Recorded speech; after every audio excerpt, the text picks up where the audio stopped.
फराद को कबाब में प्याज पसंद है, वो खाकर खुश होगा। मुझे लगता है हमें कुछ हल्का फुल्का बनाना चाहिए था, वो उसके परहेज के हिसाब से। आज तो हमारा त्योहार है, त्योहार के दिन परहेज कैसा? बेफिक्र रहें, वो सब कुछ खा लेगा। वैसे भी फराद का परहेज करने का कोई इरादा नहीं सबिया साहिबा। गुल ठीक कह रही है, एक बार उसका मैदा खराब हुआ था, तब भी उसे जो मिला उसने खा लिया था। फराद बेटा तो बहुत शौक मिजाज है और वो बचपन से ही ऐसा है, और यही वजह है कि वो इतना मजबूत है। हर बीमारी को मात दे देता है, अल्लाह का शुक्र है। कदरा आपा, क्या आजाद साहिबा इफ्तार में हमारे साथ होंगी?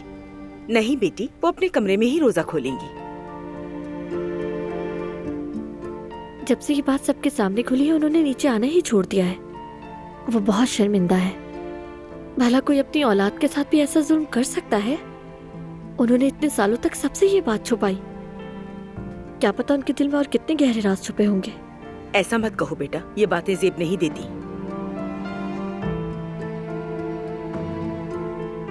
वो अभी गहरे कुएं में है, शर्मिंदगी के कुएं में। मैं उनकी आंखें देख सकती हूँ। आज से पहले उन्हें ऐसा नहीं देखा। जी हाँ, वैसे भी वो बहुत मजबूत औरत हैं, लेकिन अब वो टूट गई हैं। जानती हूँ उन्होंने गलत किया, लेकिन अब उनका हाल देखकर तरस आ रहा है। सच कहूँ तो मुझे उन पर बिल्कुल भी तरस नहीं आ रहा है। उन्होंने जो किया उन्हें उसकी सजा मिल रही है। जब भी फराद का सोचती हूँ तो मुझे डर लगता है कि जब उसे सच पता चलेगा तो क्या होगा। फराद के लिए वाकई बहुत मुश्किल होगा, लेकिन हम सब मिलकर उसका साथ देंगे।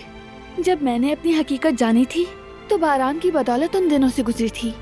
फराद को इस वक्त तुम्हारे सहारे की जरूरत है। हमने भी क्या क्या झेला,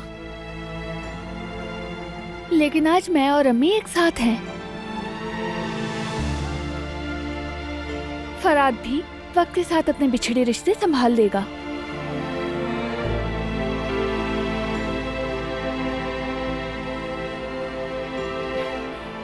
चलो अब जल्दी से इफ्तार बना लेते हैं, टाइम बहुत कम रह गया है, वरना सबको इंतजार करना पड़ेगा।